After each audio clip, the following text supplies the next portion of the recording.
A subdued Christmas in Bethlehem. Festivities are muted this year in the occupied territories as Israel's war on Gaza rages, with Palestinian Christians saying they too are being targeted. So what message does this show of unity by Palestinians convey? This is Inside Story.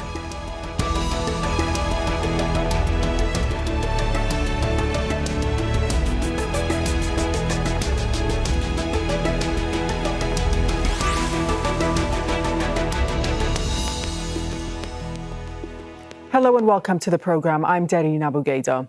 Usually bustling with visitors from around the world, Bethlehem is empty this Christmas.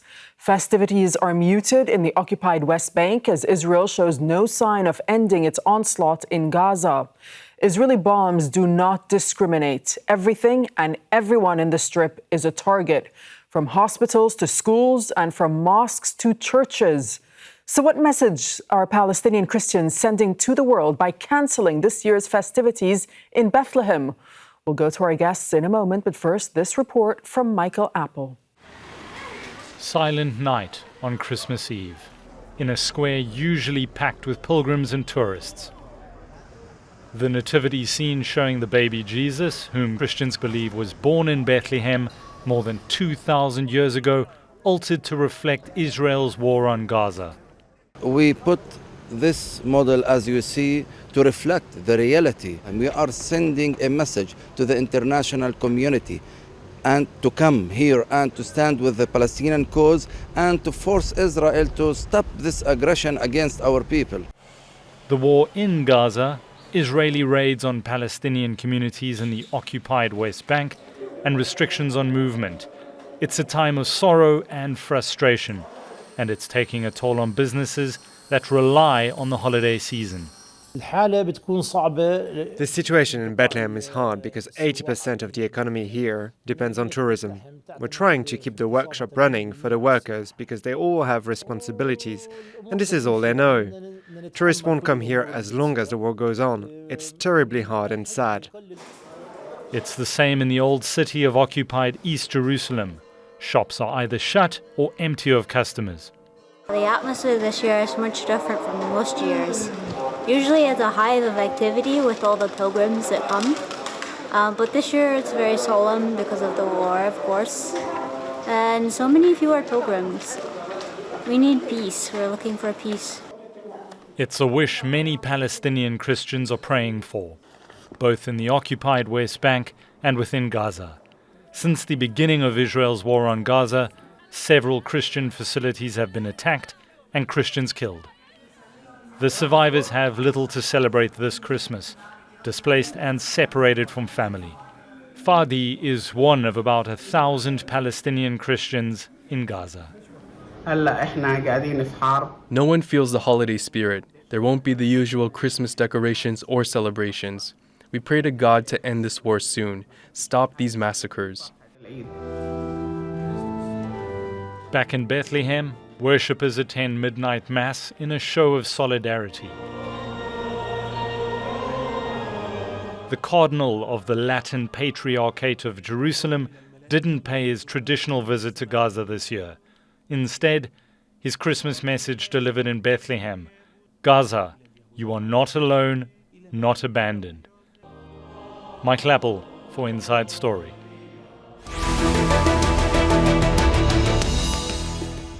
Let's now bring in our guest. Joining us from Bethlehem in the occupied West Bank is Riham Jafari, who's ActionAid Palestine Communications and Advocacy Coordinator. In Rotterdam, the Netherlands, is Frank Bosman, who's an Associate Professor of Cultural Theology at the Tilburg School of Catholic Theology. And from the Old City in occupied East Jerusalem, we're joined by Sami Yousef.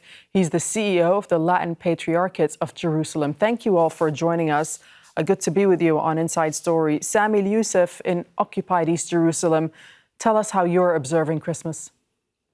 I think in a very sad way, I must admit, Christmas this year is very muted, given all the restrictions on travel, given the lack of tourism, given the continued conflict in Gaza, and of course the lack of any movement on the West Bank. So it is truly one of the saddest Christian Christmases that we have been witnessing in a long time.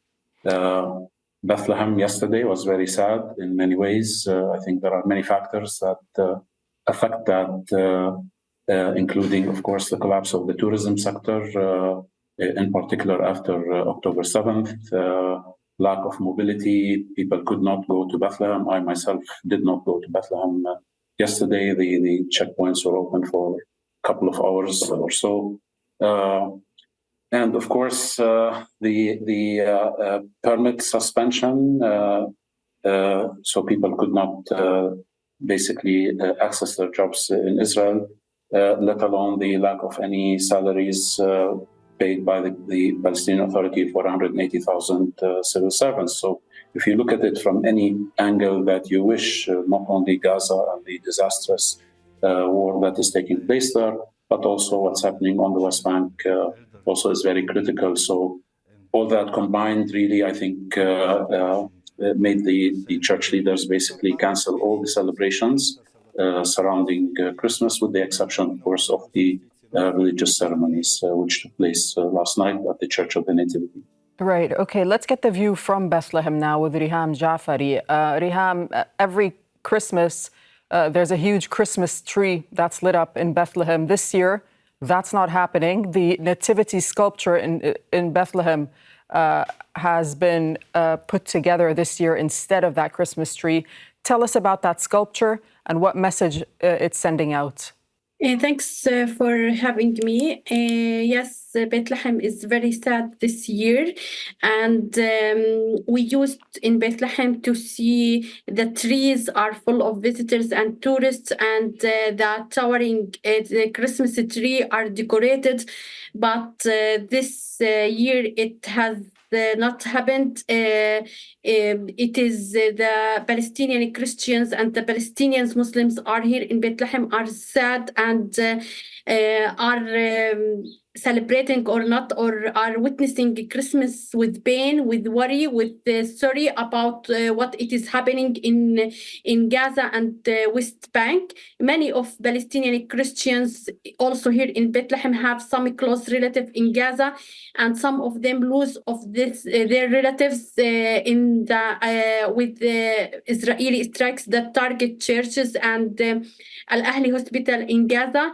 and so the Bethlehem cannot celebrate, and sending the message to the world that we do not to celebrate. We want the world to support the ceasefire, to demand the world leaders to reach a ceasefire, to stop targeting both Muslims and the Christians people in Gaza and West Bank, and also they also. Palestinian Christians feel very worried as other Muslims because they cannot communicate with their relatives, their friends in Gaza due to the blackout of communication, and also they suffer from the movement restriction. They cannot go, even the Christians who are living in Bethlehem cannot go to Jerusalem and to other places in Palestine to meet with their relatives, to gather with their relatives due to the restriction, due to the stroke, to the closure imposed in different parts of the West Bank. Right. So the message of Palestinians here is to demand the world to stop this war, to demand ceasefire and to reach peace and to achieve peace and justice for Palestinians. Okay, Frank, as someone from abroad, how do you observe what's going on right now in the occupied territories? And particularly, I mean, every Christmas, one of the most important rituals in Palestine is the procession of the Patriarch from Jerusalem, taking place on December 24th for Catholics. Now, this is a tradition that's dated back to the Ottoman Empire, and we understand this year the procession will go on, but there won't be any festivities, there won't be any musical bands as there usually are every year.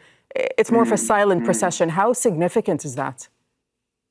Well, you can see that it is significant because usually these kind of rituals in the Roman Catholic tradition, also in Bethlehem on the 24th and 25th of December, you see that it is like a almost like a religious carnival. There is music, there is singing, there are beautiful decorations all over the city. People are walking processions, or people praying, people singing Christian hymns, and the territory is bustling with activity, with anticipation of the feast of the Nativity. But because of the horrible conditions now in Gaza, all the celebrations have to be toned down, of course, not only because there are no tourists and there are no pilgrims to come there, but also it's not a time for big celebrations. It's not a time to celebrate life and to celebrate your religious tradition if you are in the middle of a war zone. So, of course, Christmas will continue. Christmas will be celebrated. Has been celebrated also in the Gaza and the churches of Gaza. But of course, it's a time of mourning. It's a time of loss, not a time of happiness. Unfortunately, while Christmas is par excellence the feast of joy and peace. Right. Sami, Yousef, Christmas is a national holiday for all Palestinians. It's not just a Christian holiday, and we understand even the Palestinian Authority considers it a national holiday. Muslims traditionally attend the parades as well. Give us a sense of the unity at this time of year between the Palestinian Muslims and the Palestinian Christians in the context of the Gaza war. Certainly, I mean, this is historically is considered a national holiday where it is not only, I mean, from a religious point of view, the Christians celebrate, but also our Muslim brothers and sisters do celebrate with us as well and stand in solidarity and unity. And it is not only the Christmas really that I think signifies that unity. I think in the Palestinian territories, for example, the Latin Patriarchate operates a network of schools. There are 44 schools that are operated by the Latin Patriarchate. 12 of them are in Palestine, 2 of them are in Gaza, and for the most part, really the majority in Palestine, at least, of our students are non-Christian. They're Muslim students. And thus it is the tradition really that these celebrations really take place of both Christians and Muslims in schools, on the streets. It's sort of a national festive holiday, and that signifies really, I think, the unity. And that Christian presence is not only in education, it's in healthcare, social services, and it's quite a significant presence. And thus that Christian presence, really institutional Christian presence, is not a Christian presence to serve the Christians only or exclusively. Right. Tell us more about, just one more question for you, Sami. Just tell us more about the, look, we understand the Christians in Gaza, while they're small in number, they do have an institutional presence. And you were just mentioning that there are 2 schools that are run by the Patriarchate there. Give us a sense of what is the percentage right now of the Christian community in Gaza, and how strong are they institutionally?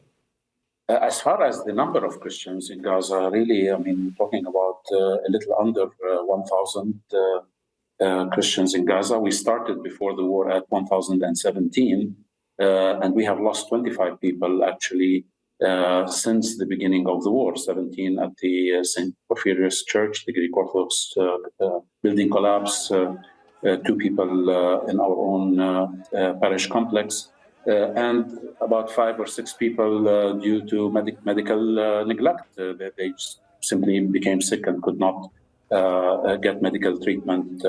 And that's when you're talking about 25 people, that's about 2.5% of the Christian population in Gaza that lost their lives as a result and the consequence, either directly or indirectly, of the war. And that is significant for any population. However, given that size, the Christian presence, really the contributions in Gaza and elsewhere, talking about in the Palestinian territories, in the Galilee, in Jordan as well, the contributions of the institutional presence, really in education, healthcare, and social services, is an unproportionate contribution from the Christian world, really, to the building of societies at large. And if we look at Gaza, for example, there are 2 schools that belong to the Catholic or to the Latin Patriarchate in particular, but there's also a Rosary Sister School under the banner of the Catholic Church, and there are 2 other schools Christian in nature, a Baptist school, and the Greek Orthodox school. So 5 schools in total, actually, in Gaza. Right. And the percentage of the Christian population is no more than, I would imagine, 5% combined. So 95% of our students in Gaza really are Muslim students. And, they appreciate the value set that this Catholic Christian education, I think, brings as part of the educational process. Okay, let's bring in Frank. Frank, let me ask you this. With the dwindling numbers of Christians in Gaza in particular, if we just focus on Gaza for a moment, and obviously, human rights organizations are saying that Israel is bombing indiscriminately and they're bombing civilians, and that includes all Palestinians in Gaza. But if we specifically look at the Christians now who say they are being targeted there, their hospitals are being targeted as well as their churches. Do you fear that the Christian community is at risk of extinction because of this war? Well, I think that the presence of Christians in the Middle East per se is very difficult. There are a couple of countries where Christians can live in relative peace. At the same time, there are a couple of countries in the Middle East where the Christian presence is already under much pressure. And this war that is now raging on in Gaza is, of course, very bad news for the population, the already small population of Christians in Gaza. And there are a couple of significant places to be found there connected to the Christian narrative, especially, of course, the Church of the Nativity. And it would be very pitiful for all people in Gaza, especially for the Christians, because we have so little people left there, and it is so historically and theologically relevant to be there. We have been there for so long, because it is the place where Christ is believed to have been born. So it would be an historical tragedy and an anthropological tragedy if Christians would cease to exist in Gaza altogether. Okay, one more for you before I bring in Riham. But do you think that the Christian community, you speak to us from the Netherlands, from what you see in in Europe and the Western world, do you think that the Christian community is speaking out enough when it comes to the attacks against Christians in Gaza, as well as what we're seeing happen in the occupied West Bank in terms of the strikes and the blockades and the effects of apartheid there?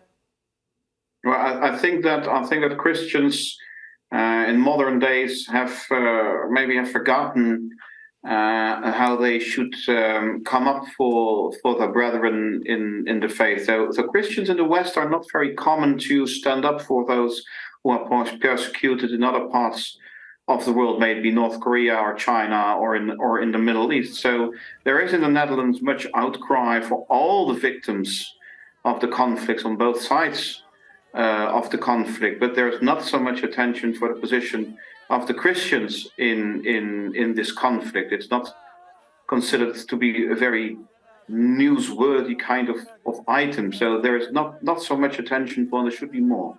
Yeah, and as we say, the attacks and the strikes in Gaza are in fact targeting everybody, and that's according to human rights organizations as well as many people that we've spoken to here at Al Jazeera. Riham, let me bring you in. The deputy mayor of Jerusalem, earlier this week, she was giving an interview to media, and she claimed that there are no Christians or churches in Gaza, saying that they were driven out by Hamas. When you hear such statements, what does it make you think? And what's your response to that statement?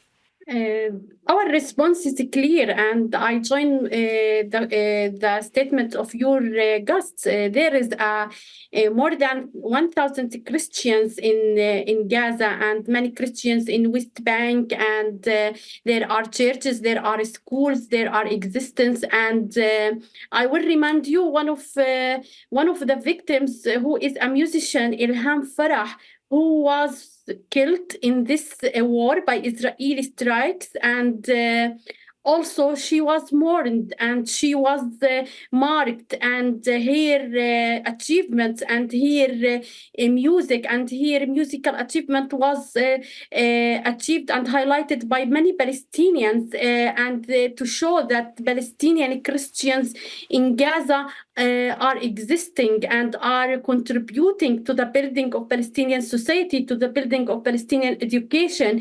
They are very respected people and community in Gaza, and they have many achievements, and they are being targeted as other parts of population in Gaza. And also, Riham, for those who Christians might be wondering, just tell us, how old is the Christian presence in Gaza?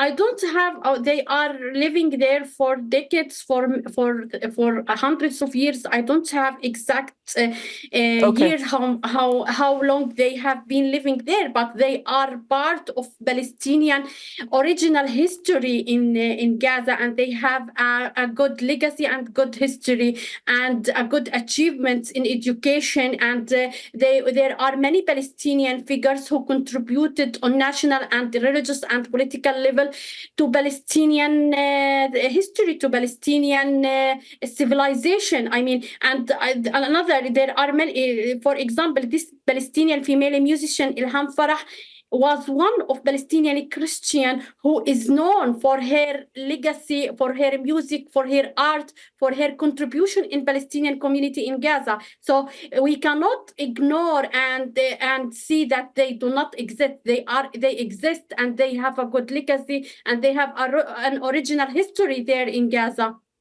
Okay, Sami, religious and aid organizations have been sending coordinates, they say, to the UN as well as to Israel since the war in Gaza started in October. But at the same time, we've seen Israel continue to conduct operations and continue to strike religious sites as well as hospitals. You'll remember the strike on the Al-Ahli Baptist Hospital earlier in the war. What is your reaction to these places being hit in this way? I think one of great sorrow, actually, because indeed we have done what we needed to do from day one of the war. That the coordinates of all the churches in particular, but not only churches, all the Catholic and non-Catholic institutions, the coordinates were provided to all parties, and not only directly to the Israeli authorities, but through the United States, through the Vatican and the Holy See, and through various mediators as well. So the coordinators are well known in many ways, and it's very sad really to see that not only Christian institutions, of course, and these are our institutions, and we have to care for them, and we have to ensure that the safety of the people that have taken refuge in our institutions is preserved. But the coordinates are very well known, I think, all around, and it's very sad really to see that. In a particular way, not only the Orthodox, but also the two women that were killed on the premises of the Holy Family Church, inside the church compound. Additionally, I think the strike to the generator and the fuel tank right next to it, which is adjacent to the children's home. Again, 60 handicapped children are in residence there. As part of the conflict. So let me just ask you this, Sami, if you don't mind. When your organization sends coordinates to, you say, the Israelis as well as the UN and even the Americans, what kind of response do you get, if you get a response at all? We do get a response, and the response is that they are aware, and that is given to the field, and that every precaution will be taken not to harm civilians and these institutions. But this is war, and war mistakes happen, and misjudgment happens in wars, and this is the response that we usually get. Right. Okay. Frank, just to pick up on a point that you were noting a few moments ago, you were talking about the Christian presence, in fact, in the region and not only in Gaza. The Archbishop Atallah Hanna from the Greek Orthodox Church in Jerusalem, back in 2021, he said that the number of Christians immigrating from the Middle East has reached unprecedented levels, and he called to preserve this important component in the region. In your opinion, what does the disappearance of the Christian element, or the dwindling of the Christian element from Palestine mean for the country itself and also for the region?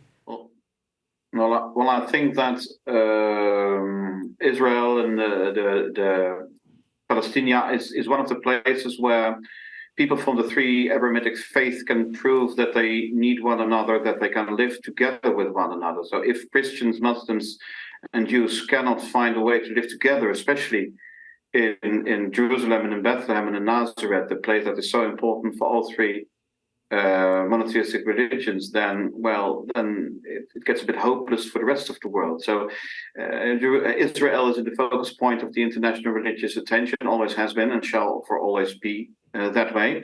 And if one of the three would happen to disappear altogether from Israel-Palestine, that would mean, well, that would suggest that the only way that the three monotheistic religions can work together is just one of them disappears, or maybe even two of them disappears. And that would be such a shame for not only Abrahamic faith, but for humanity as a whole. We must find a way to work and live together in peace. Riham, can you weigh in on this? In your opinion, what does the dwindling numbers of this religious group in the region mean for diversity of the region? So this means that there are many political factors, mainly the occupation and the occupation policies, that impact the immigration of religious and non-religious groups. And there are many Palestinian young people, including Muslims and Christians, who search and look for immigration from Palestine and from Gaza and from West Bank due to the limitation, due to the lack of opportunities, due to the political situation. So this means that they are affected of current and continuous blockade imposed in Gaza and in West Bank and the restriction. This means that Palestinian young people, Palestinian families who immigrate or leaving Palestine, they are not interested in immigration to other countries, but they want to seek another place where they could find better living or better condition to live. This is an indication for immigration, different parts of the Palestinian society outside Palestine. Sami, Yousef, will you give us the final word and your final thoughts on this topic? Sure. I think the Holy Land will be really a very sad place if the Christian presence disappears. And I would like to concentrate on the value set, really.